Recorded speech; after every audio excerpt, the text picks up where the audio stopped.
Be a barbecue hero with delicious, ultra-low net-carb hero bread, buns, and tortillas. Soft and fluffy, high in fiber, and with 0 grams of sugar, up to 10 grams of protein, coming in at under 100 calories per serving. Oh, and did I mention they taste like their mouth-watering traditional versions? I mean, what's not to love? Use code AH10 for 10% off your first hero bread purchase at hero.co.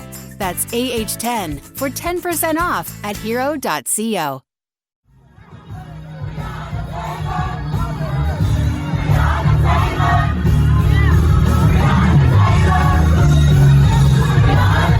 This is Make It Plain. MIP With Masamela Matfumo. Mark Thompson. Make It Plain. Get woke.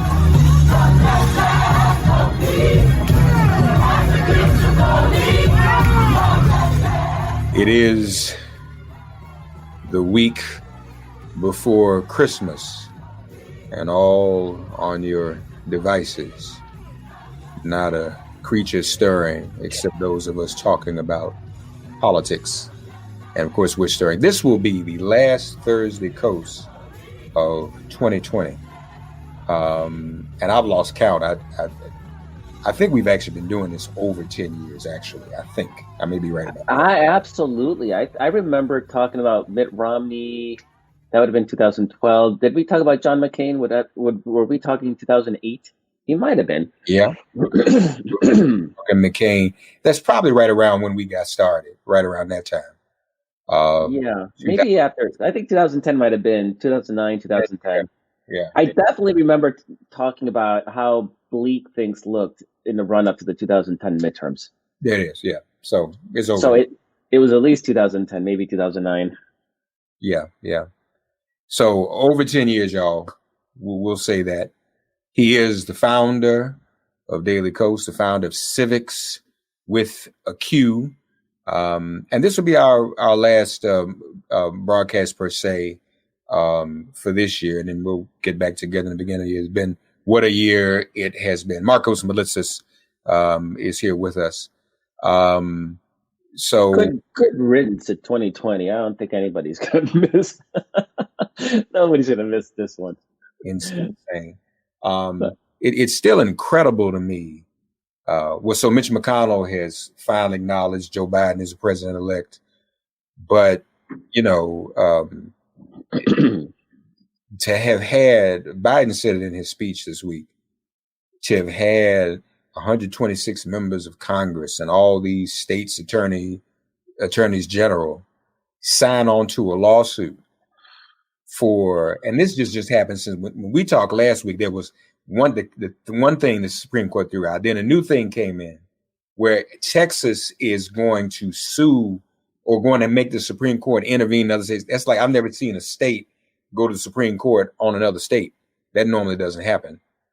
I mean, it happens on things like water rights. I mean, it's a very specialized situation, which is why, and it's in the Constitution, actually, it's a constitutional provision, which is why Alito and I think it was Thomas actually voted to hear the case while saying we're not going to grant relief that is asked, which was to block the electors from voting. And they only did so because they have consistently over the years said that, no, we don't have discretion when a state sues another state. We have to take that case. The rest of the court's like, yeah, no. So I think a lot of conservatives took that as Alito and Thomas agreed with them on the lawsuit, and they were very explicit in their dissent, saying like, all we're doing is saying that we should hear the case. We would not grant the reliefs that they are seeking. So it was really a 9-0 decision because it was utter BS. Yeah. And you're right, Mark, that the Republican Party has effectively said we don't believe in democracy. We are a fascist, undemocratic, tyrannical party. And if it was up to us, people wouldn't have a say in this matter. And all you have to know is that,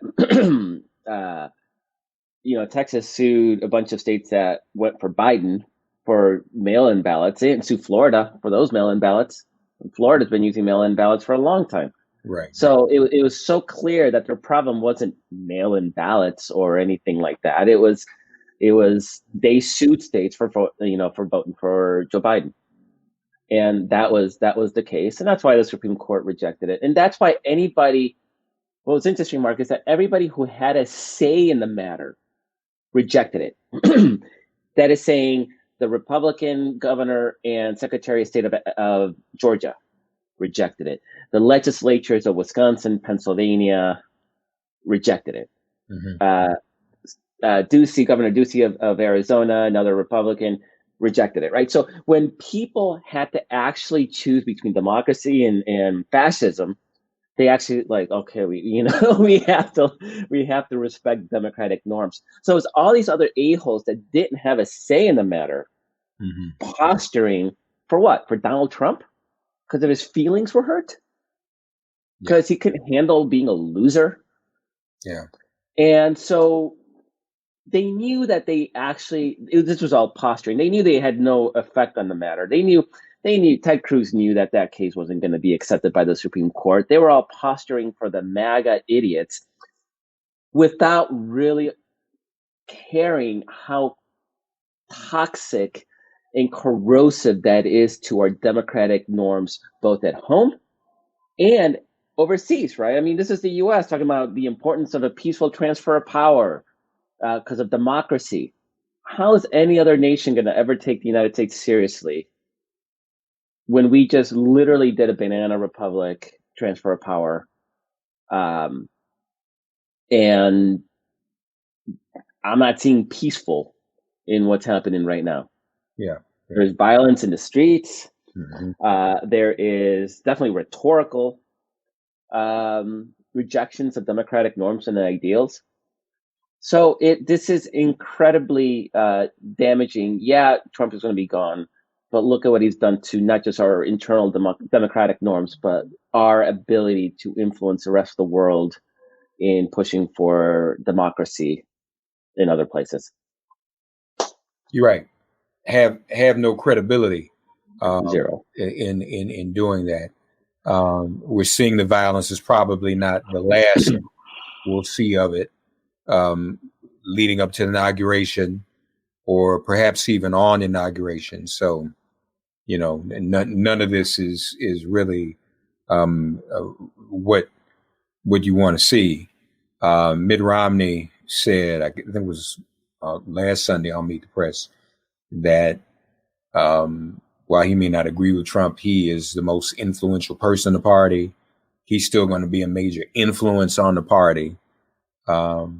But you have to wonder, and I think this is where your theory is put to the test. We will know January 5th what the influence is, because, as you said, they're the hidden deplorables. And then there's the mixed messaging. When you tell your base everything's rigged, it creates a level of ambivalence when it comes to voting. So, I mean, if he's the influence, he's the influence. But he's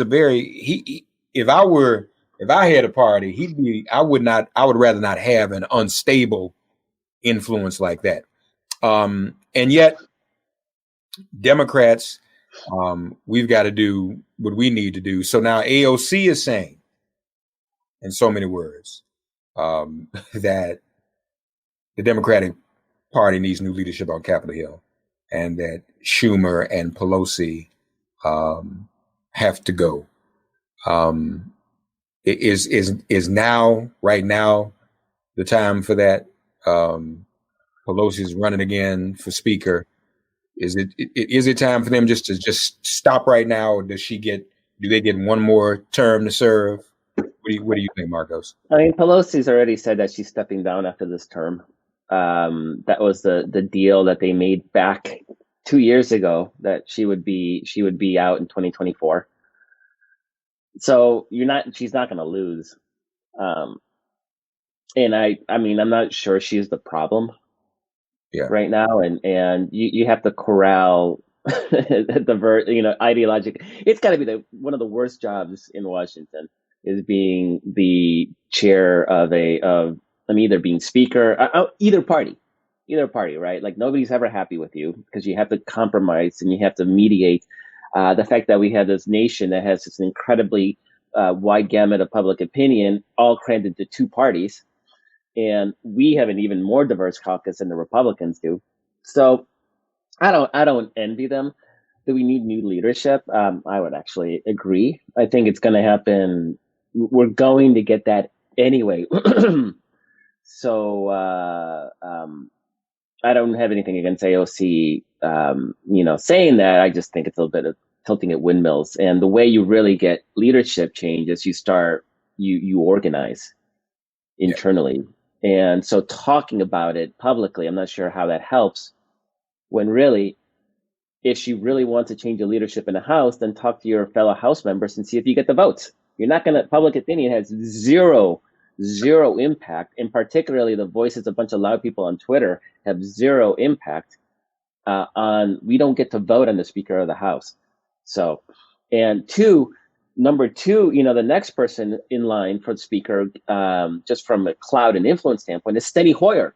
And I'd rather have Nancy Pelosi a million times over than Steny Hoyer. It's not like there's AOC suddenly next in line and she has to vote, right? I mean, it would probably be Steny Hoyer. So, be careful what you wish for. Unless you have the votes to elect a Ayanna Pressley as Speaker of the House, and then I'm 100% there with you. Right. I'll help you whip. If it's close, I'll even help you whip. Right. But if it's just 30 people complaining in a caucus of 100 and, what are we at, 200 and something, then I'm not sure what if you're building long term. I mean, so I don't mind that she's doing that. I just don't think it's worth a lot of energy or effort. But Mark, what you were saying earlier, did you see the Fox News poll that came out? I've lost track of time, but I think it was this week, on people's excitement to vote. No, I missed that. Okay, so earlier in the year, before the election, they asked Democrats, Republicans, how excited are you to vote? And 80% on both sides were really excited. So everybody was amped up. They just went back and asked that same question. And Democrats are the same. They're at 80-some percent. Republicans are down to 60. Wow. So it is more evidence that the Trump and the MAGA attacks on voting and democracy are actually having a dampening effect on excitement about the vote. Now, just because you're less excited to vote doesn't mean you're not going to vote. They're not the same thing. But again, you're looking at a place like Georgia, which is, by all indications, from a like a registered voter, it's a 50-50 state. Mm-hmm. It's a 50-50 state, right? Whoever wins as a state is the party that gets the least amount of drop off from the November election. That's just the bottom line. So all you need is 1% here, 1% there of Republicans to be turned off. You had that Lynn Miranda guy, the Trumpy lawyer who's been filing all those ridiculous lawsuits. He's been telling people not to vote in Georgia. You only need that little bit of drop off. And I was when you started the show, I was looking at my phone and it felt really rude, but I just started looking at the Georgia turnout numbers. Yeah, and they're only down. The vote by mail is only down 3% from November. Yeah, that's almost all Democratic vote. The first day of in-person voting, the lines were massive. People get excited. There shouldn't be any lines, of course, but that first day of early voting was bigger than the first day of early voting during the November regular election. So all of this really points to those are the core Democratic votes. It's the early vote, it's the vote by mail, because Republicans vote day of. Yeah. Right. So the fact that we only have 3% drop off in the vote by mail, and that the in-person mail was actually bigger on day one, it was just we've only had it 2 days. So there's not a big sample size there. But on that first day, it was actually bigger than it was in the presidential election. That means that we are getting our vote out. Will they get their vote out? I guess we'll see. But if we get our vote out, it doesn't even matter what they do. There's more of us than there are of them. We saw that in November, only by 10,000 votes, but there are more of us. So if we can get that vote out, and when you talk about day of vote for the Republicans, you have Trump complaining about Dominion voting systems and it's all rigged and blah, blah, blah, right? You have the MAGA, Lynn Miranda and the Kraken lady. They're all, don't even vote. If you go to Parler, that the new Twitter alternative for conservatives, if you go to Parler, Breitbart, you look at the comments, they're all screaming about today, this week was up Mitch McConnell recognizing that Biden is president-elect, right? That was the biggest sellout ever, and it shows that you can't trust Republicans. And Mark, I've made this point before, but the MAGA, the hidden Trump, the hidden deplorables, that Trump vote that only comes out for Donald Trump so far. Small sample size, but they've only come out for Trump so far. They're not conservative. They're not Republican. They don't care about those things. And they came out in Georgia for Donald Trump. Will they come out for Perdue and Loeffler? We can't assume that they won't, but there is a very strong possibility that they don't. So you have that dynamic at play. And so right now, I like where we stand. As long as we continue to get our vote out and make sure that everybody votes, it gives us an incredible, strong opportunity to win. And then you take that Fox News poll that says only, there's a 20-point drop amongst Republicans that are excited to vote in future elections. That is, if that holds and if that becomes an actual thing, because everybody's too, they're too upset that Donald Trump lost the election, and so they're going to take their ball and go home, we'd be okay with that. And then that gives us a real chance in 2022 to get that functional Senate majority that can allow us to do things like statehood for DC and Puerto Rico and expand the Supreme Court. So that's the goal. And because if they continue to get that hidden Trump vote out, it's going to be tough. It is going to be a slog, because if you look at the 2022 Senate map, it's very winnable for us, but it's literally the 2020 battleground states. It's Arizona, Georgia, Iowa, Wisconsin, Pennsylvania. Did I say Georgia?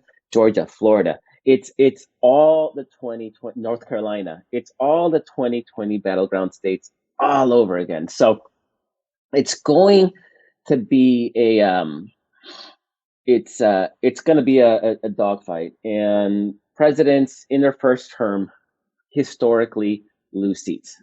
It is what happens. And the one, the one exception in recent history was 2000. It was 2002. It was George Bush's first midterm. It was after 9/11.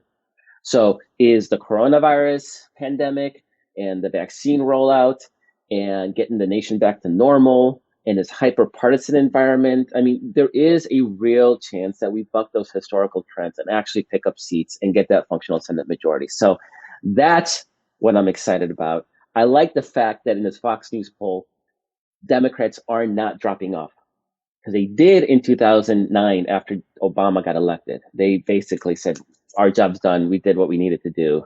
We're done. And Republicans swept in 2010. Yeah. So just speaking of those numbers, folks, you can see GeorgiaVotes.com, really nifty site. So far in the 2020 runoff election, 715,048 people have voted. At this point in the 2020 general, that number was 816,242.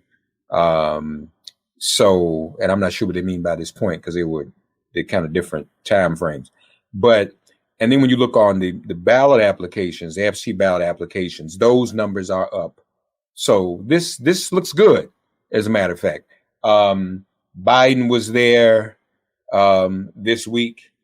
Roland Martin had texted me some of the, he got there early to cover it, and it texts me some of the photos of the area where they were holding the Biden rally for Warnock and Ossoff. And I'm telling you, it looked like Four Seasons landscaping. But you know what I didn't realize was that this was a drive-in rally. And that's why I looked that way. They picked kind of an open space with gravel. It looked like another industrial site is what I'm saying, but it was a space where many cars could come. I didn't account for the cars. So I'm like, oh my God, why are they doing Four Seasons landscaping? But he went down there and he rallied for Warnock and Ossoff.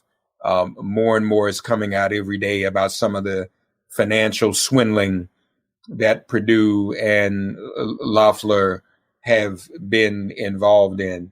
So for a change, this is not characteristic of special elections.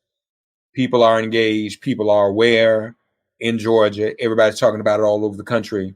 So this is a pretty big deal. And hopefully this can happen.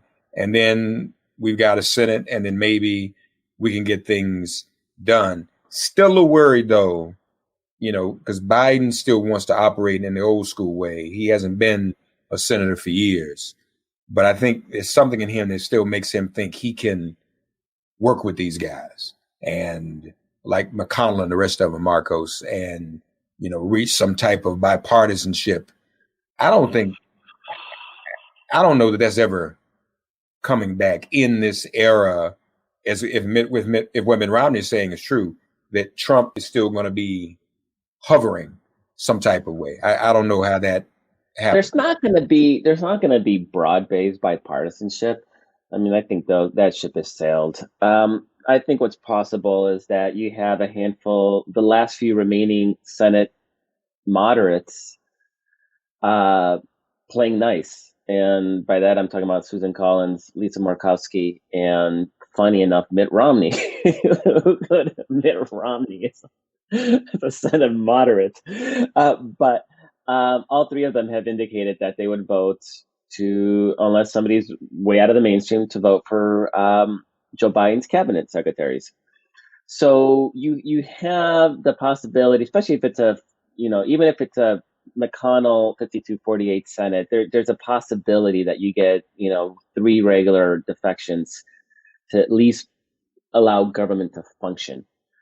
And all three of them, Collins just survived. She's got 6 years, so she's not worried about Trump right now anymore.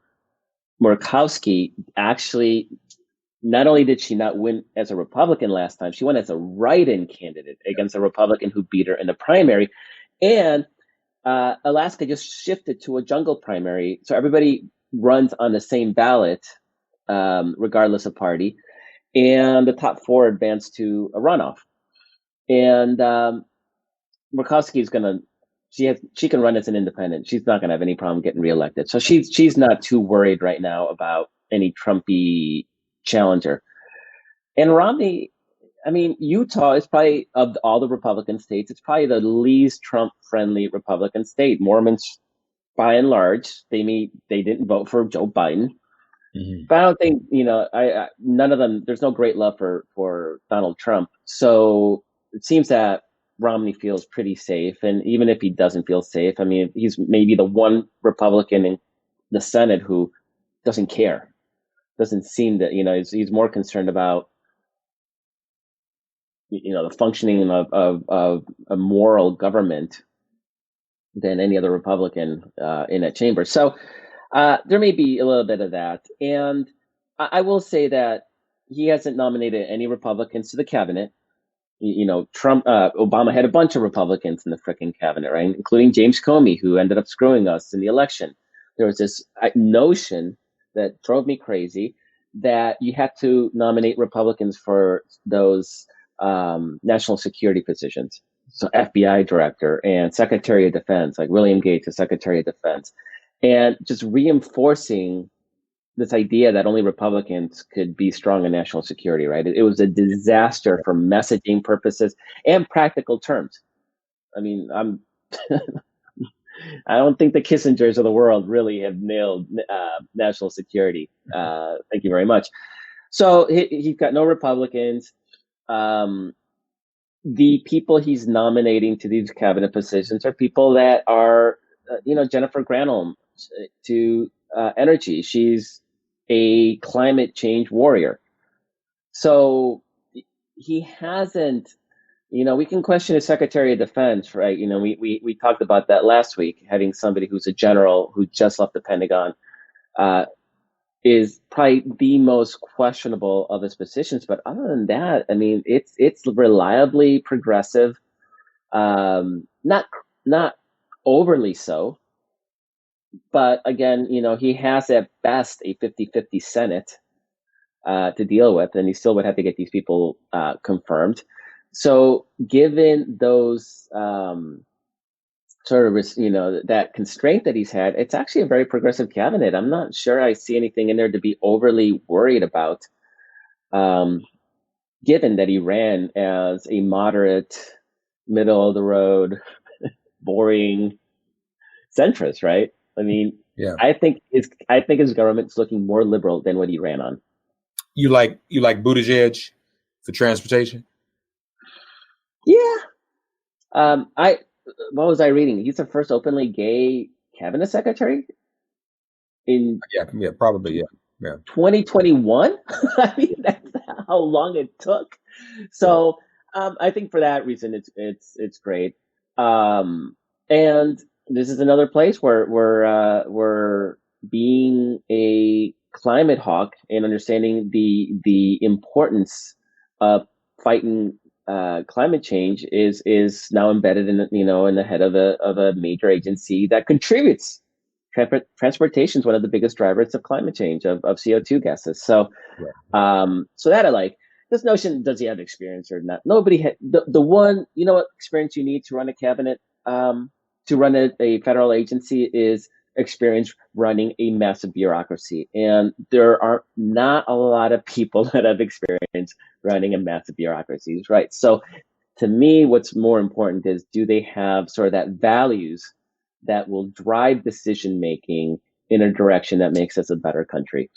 And when you're talking about Department of Energy, when you're talking about Department of Transportation, these are two places where having people in charge who are committed to fighting global climate change is going to be a net positive for us.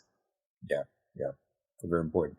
I have friends who work in transportation who were on suicide watch for fear of Rahm Emanuel. No, really. I mean, people were like, and people who were like are not quite at retirement, but were like, if he comes in here, we got to go. We can't be part of it. So I'm glad that didn't.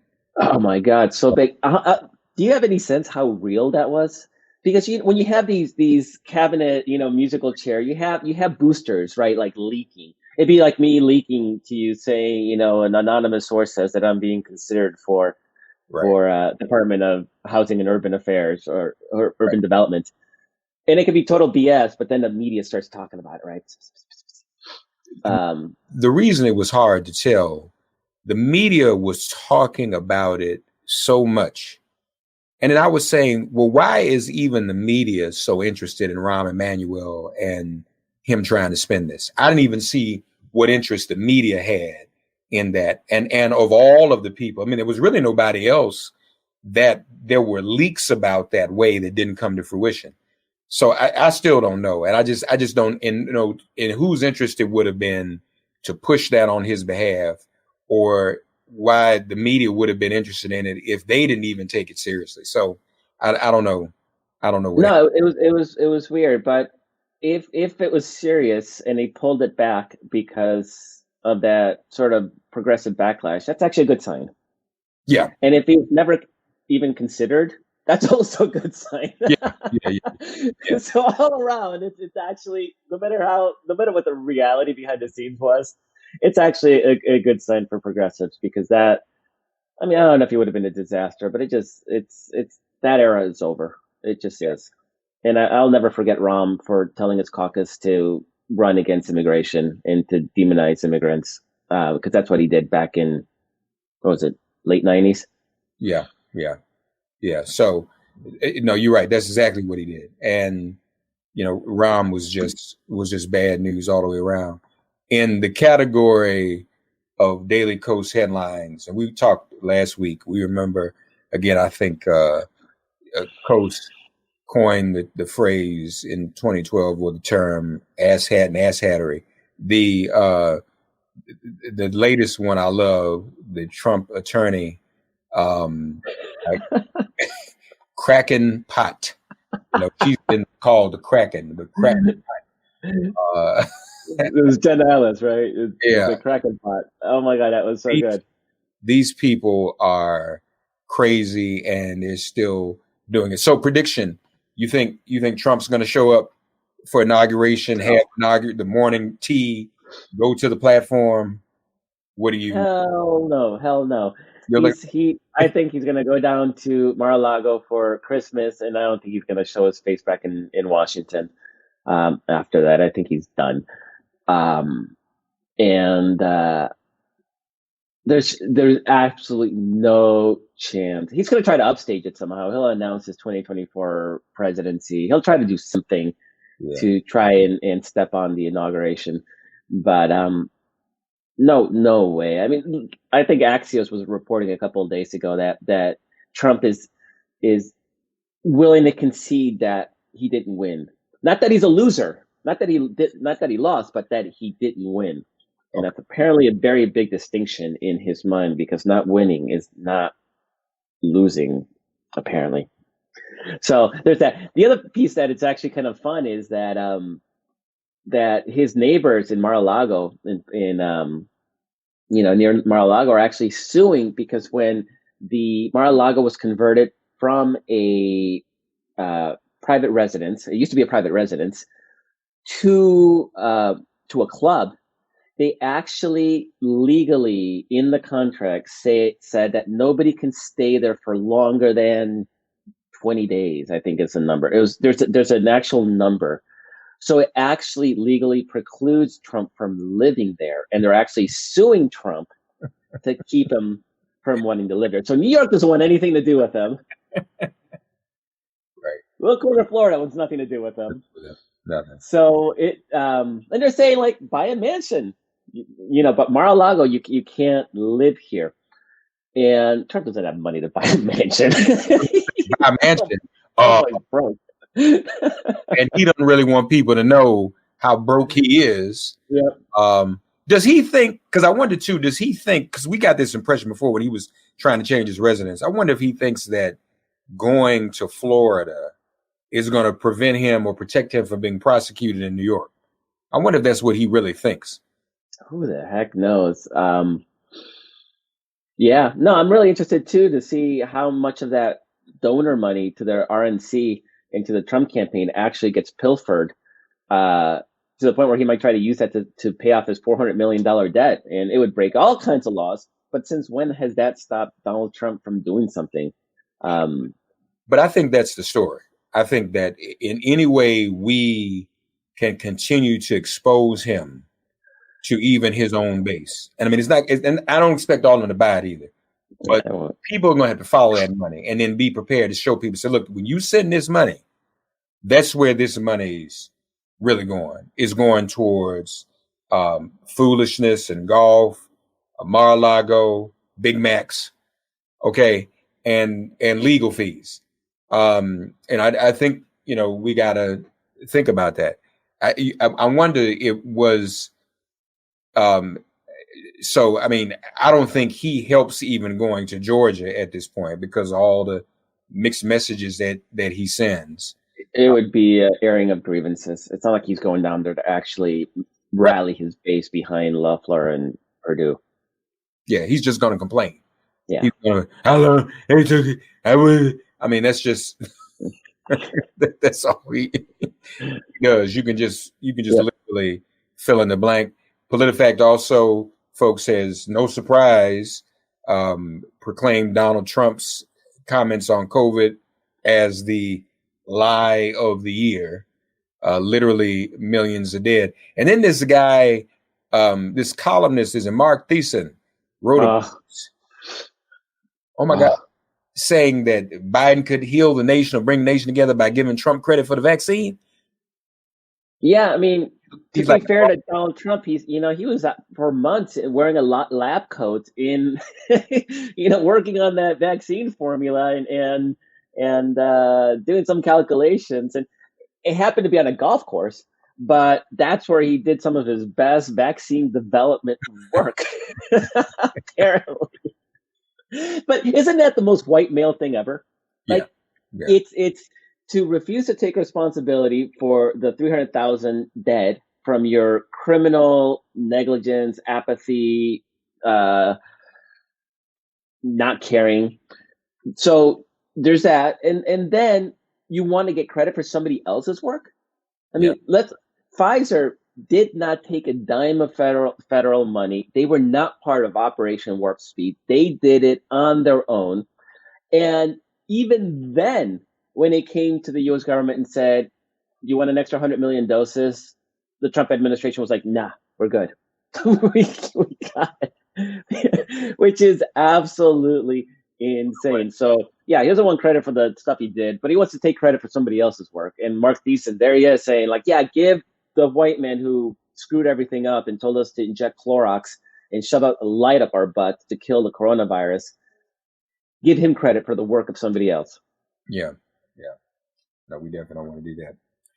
Interesting year, folks. And 2021 will be interesting as well. But hopefully things will begin to settle down.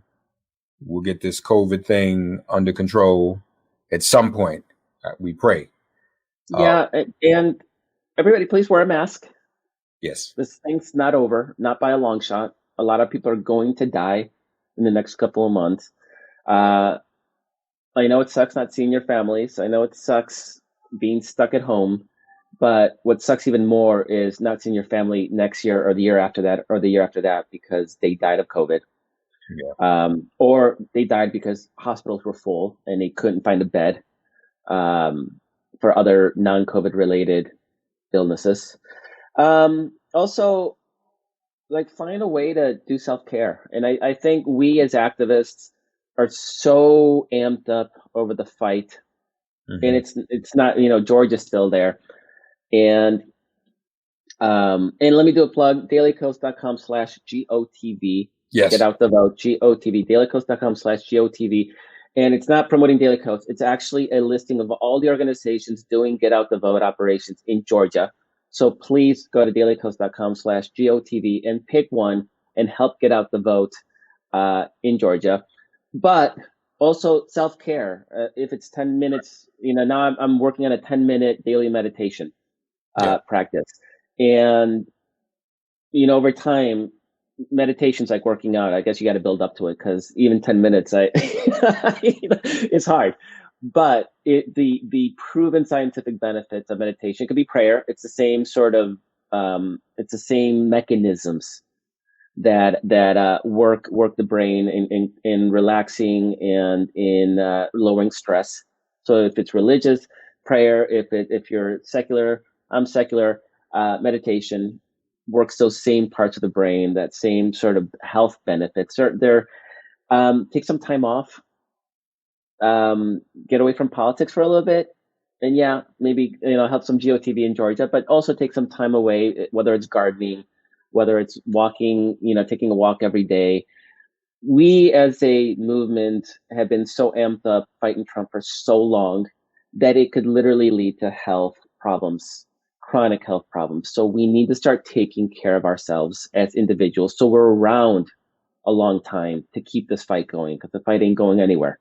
That's but right. we can, we can have health problems that knock us out of the fight if we don't take care of ourselves. So this is something I definitely want people now that Trump is defeated. Republicanism is not. Trumpism is not. Racism, injustice are not defeated. We have to keep that fight going. But the immediate crisis is finally at least tamped down for now. Let's work a little bit on ourselves, please. We can exhale a little. Thank you, Markos. It's been a great year once again. Markos Moulitsas, Thursday Coast, DailyKos.com/GOTV, Civiqs with a Q.com. Happy holidays to you and yours, Markos, and we will talk to you next year. Thank you. Merry Christmas. Happy holidays. Happy Hanukkah. Happy Kwanzaa. Happy anything you celebrate. Love you all. Have a great New Year's. Thank you. Thanks for getting woke and listening to Make It Plain. Please remember to listen, like, subscribe, and wherever you get your podcasts, please give the show a 5-star rating. And please do spread the word. Let's all continue to pray for each other during this pandemic and this police-demic. If all hearts and minds are clear, it has been made plain.